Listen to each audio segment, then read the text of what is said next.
ጥምቀት የቤተ ክርስቲያን አባል ለመሆን ነው እንጂ ይላሉ። እየሰማችሁ ነው?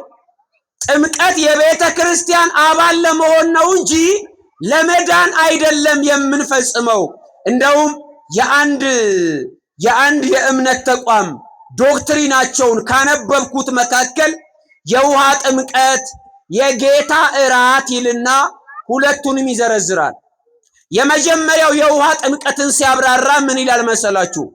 እንዲህ ብሎ ነው የሚናገረው። መዳናቸውን በእምነት ያረጋገጡ ሰዎች ይላል።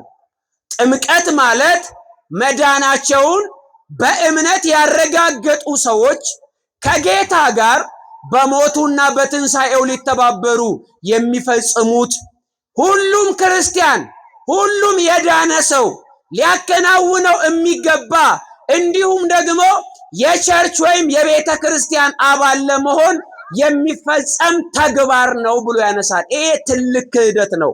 በእምነት ተቋም ስም ይሄን ማስተማር መረገም ነው። የተወገዘ ትምህርት ነው። ይሄ የአንድ ቸርች ትምህርት ነው ብያችኋለሁ። መጽሐፍ ቅዱሳችን ግን እንዲህ ይላል። ወንጌልን ይዘው ወንጌልን አታውቁም የሚሉን ሰዎች፣ ኦርቶዶክስ ቤተ ክርስቲያን ወንጌልን አሰብክም፣ ወንጌል አታውቅም፣ ኢየሱስ ክርስቶስን አታውቀውም፣ አሰብክም የሚሉን ሰዎች በዓለም ላይ የመጀመሪያው ወንጌል ተሸክመው ወንጌልን የካዱ ሰዎች ሆነዋል። ወንጌል ተሸክመው ወንጌልን የካዱ በቀን 30 ጊዜ ኢየሱስ እያሉ ኢየሱስን የካዱ ሰዎች ናቸው። በማስረጃ ነው የማቀርበው። ስለዚህ መጽሐፍ ቅዱስ እንዲህ ይላል፣ ጌታ ደቀ መዛሙርቱን ወደ ዓለም ሂዱ፣ አሕዛብን በአብ በወልድ በመንፈስ ቅዱስ ስም እያጠመቃችሁ ደቀ መዛሙርት ያድርጓቸው። ሁለተኛ ማርቆስ ምዕራፍ 16 ቁጥር 16 ላይ ያመነ የተጠመቀም ምን ይላል? የተጠመቀ እኮ አይደለም፣ ምን አለው መጨረሻው? የተጠመቀም ይላል።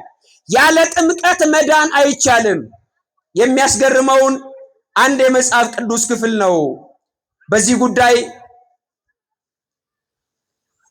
የምጨምርላችሁ። እንዲህ ይላል አንደኛ ጴጥሮስ ምዕራፍ 3 ቁጥር 20 እስከ 21 ላይ አንደኛ ጴጥሮስ ምዕራፍ 3 ቁጥር 20 እስከ 21 ላይ እንዲህ ይላል፣ ጥቂቶች ይላል። በኖህ ዘመን ስለነበረ ነው የሚናገረው። ጥቂቶች ማለት 8 ነፍስ በውሃ የዳኑበት መርከብ ሲዘጋጅ የእግዚአብሔር ትዕግስት በኖህ ዘመን በቆየ ጊዜ አስቀድሞ አልታዘዙም ማለት። አስቀድሞ ምን አላሉ? ቁጥር 21 ላይ ይህም ውሃ ይላል፣ ተመልከቱ። ይህም ውሃ ደግሞ ማለት ጥምቀት አለ። አያችሁ፣ በኖህ ዘመን የነበረው ውሃ ክፋትን ወይም ርኩሰትን በሙሉ ከዓለም ላይ አጸዳ፣ ለጥምቀት ምሳሌ ሆነ። ጥምቀት ደግሞ ከሰው ላይ ኃጢአትን ስለሚያጸዳ ስለሚያስወግድ ነው። እንዲህ አለ፣ ይህም ውሃ ደግሞ ማለት ጥምቀት ምሳሌ ሆኖ አሁን ያድነናል። እስኪ በሉት ያድነናል በሉ እስኪ። ጥምቀት በሉ ያድነናል። ይቀጥልና ምን አለ መሰላችሁ? የሰውነትን እድፍ ማስወገድ አይደለም አለ። የምንን እድፍ ማስወገድ አይደለም? የሰውነትን እድፍ ማስወገድ አይደለም።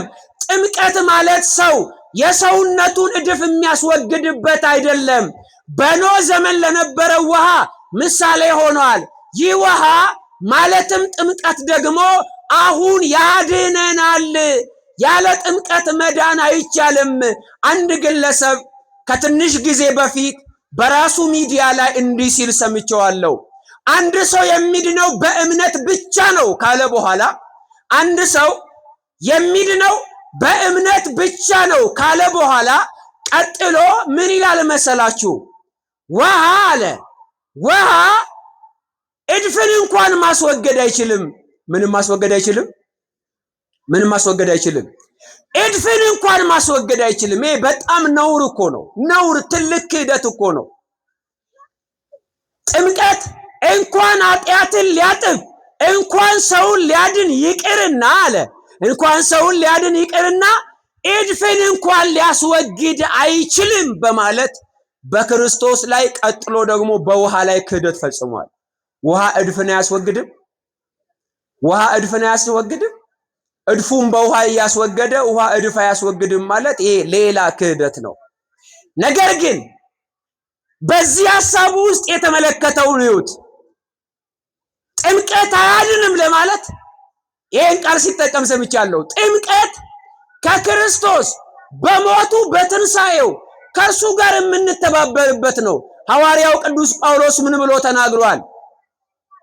ለመጠመቅ ውሃ ውስጥ ስንገባ ከክርስቶስ ጋር እየተቀበርን ነው። ተጠምቀን ከውሃ ውስጥ ስንወጣ ከክርስቶስ ጋር እየተነሳን ነው። በሞትና በትንሣኤው ተባበርን ማለት ነው። በሞቱና በትንሣኤው ያልተባበረ ሰው ወደ ክርስቶስ መንግሥት አይገባም። ያልተጠመቀ ሰው ድነት ሊያገኝ አይችልም። መጠመቅ አለበት። ጥምቀት የኃጢአት ስርየት ያሰጣል። ሐዋርያው ጳውሎስ ከኃጢአቱ የታጠበው በጥምቀት ነው።